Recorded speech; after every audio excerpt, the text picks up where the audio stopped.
Good afternoon, everyone. I want to thank you all for being here.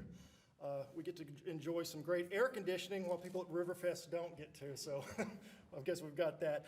I want to welcome you to a conversation with Webb Hubbell. The Laman Library is extraordinarily proud to bring you this program. Webb has written a phenomenal book. If you have not read it, you're missing out, and I guarantee you after this program you'll go and read it.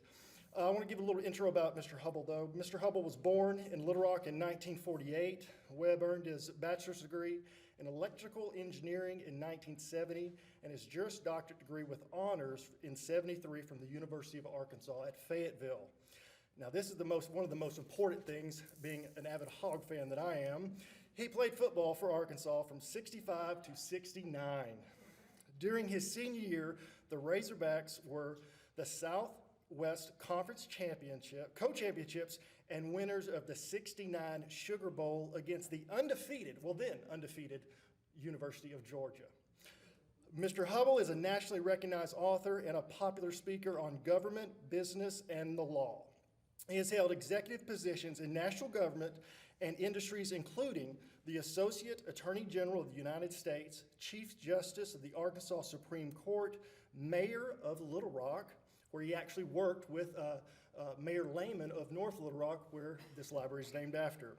He's also been a managing partner of the Rose Law Firm and executive and chief counsel for a large Washington-based commercial industry insurance company. Webb currently lives with his wife Susie, and they have four children. They live in Charlotte, North Carolina. His latest book is When Men Betray. I would like to welcome Mr. Hubbell back to Arkansas.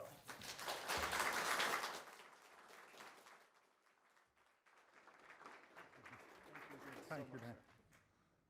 I'll start up here and probably move down there real quick. It's great to be back home. When I mean home, I mean Central Arkansas. As Dan said, I was born in Little Rock. Actually, my father was working in North Little Rock, building the Rose City Power Plant in 1948. And that's why we were in Little Rock at the time. We lived in Kamek Village in some government housing. And that's how I was here. And then we moved back here in high school. And went to Hall High School and enjoyed myself thoroughly. And it's so good every time I come back. Unlike the character in the book, if you haven't read the book yet, and I probably should ask who's read the book and who hadn't read the book. Few people have read, few haven't. The character in the book swears he will never come back to Little Rock, ever again.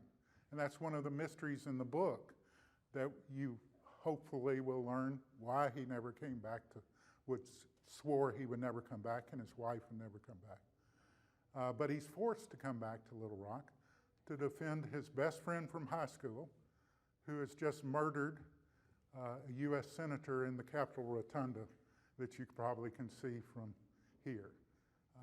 So that's what Men Betray is about. It's, I think, a fun book, and it's a fun book because I had so much fun writing. I want to give you a little bit of background of why I wrote it, how I got into this, and it really is another story of what I say in the book is that you can't plan life, you just run into it. And in my case, about 4 years ago, I had a liver transplant. It was very traumatic.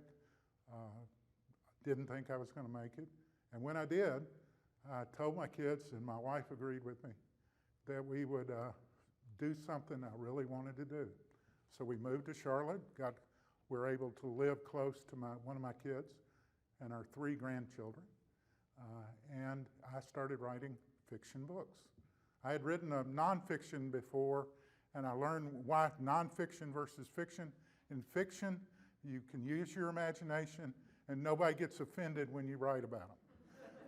When I wrote nonfiction, you could call somebody a gorgeous brunette, and they'd be offended, saying I'm a blonde, or worse.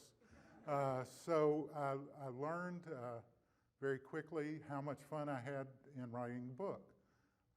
I believe that probably everybody in this room has got a novel in them, maybe more than one, at least in my case, I hope so. And And in writing those novels, I guess every author writes it differently. Some people ask me, did I have an outline? The answer is no.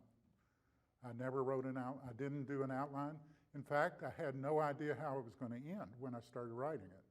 I always had in my mind that I wanted to write a story about 4 boys in high school being good friends, and then much later in their life, finding themselves in a situation where they were pitted against each other. And how did their friendships, the old friendships they had, how could they handle that if they were pitted against each other in a later serious circumstance?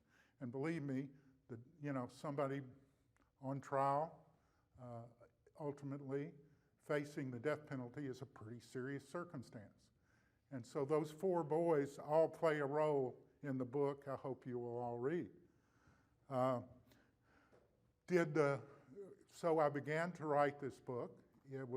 I was having a good time writing the book. Ultimately, by the way, the book that you will buy is about half of what I wrote because the editors took it all killed a lot of the little babies that were in the first version. But when I started to write it, the characters started writing themselves. After I got to about halfway through the book, they took over the story. And one of the principal characters, as you can see from the cover, so I'm not revealing too much. And it's kind of hard to talk about the book when most of you hadn't read it, and it's a thriller, and it's a mystery, and I don't want to give away the end. But Jack Patterson, who's the lawyer who swore he'd never come back to Little Rock, he started telling me that's not in keeping with the personality I'm supposed to have. And so every day I would start writing. The way I would start writing is I would go over about the last 6 to 10 pages and make little changes, and then I felt like I was getting in the flow of the book and would start writing again. And so at a certain point in the book, Jack says, "You got me flirting with the wrong girl."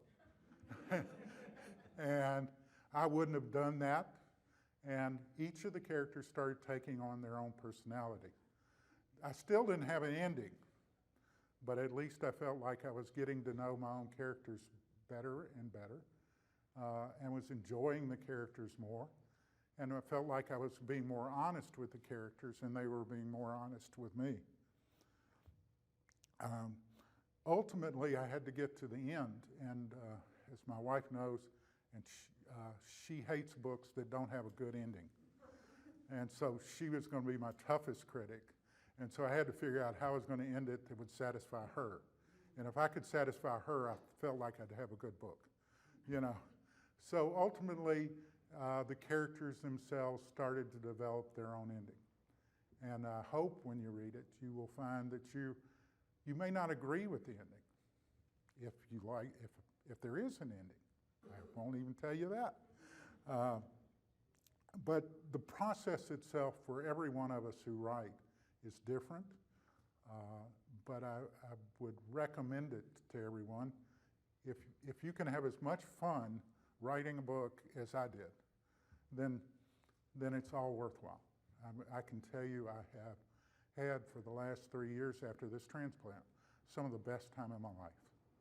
Writing this book, and what several people have asked me, what is your daily schedule? I get up because of the transplant. I work out in the morning, and then I write several blogs. I write those in the morning. I'm like the character in the book that has to get rid of all the gnats and the flies before he gets down to writing the principal book. And so after lunch every day, I would sit down and start to write the book, like I said. Some people do it differently. They do the biggest project first every day. I do the exact opposite. I get rid of the littlest stuff because they bug me, just the way I am.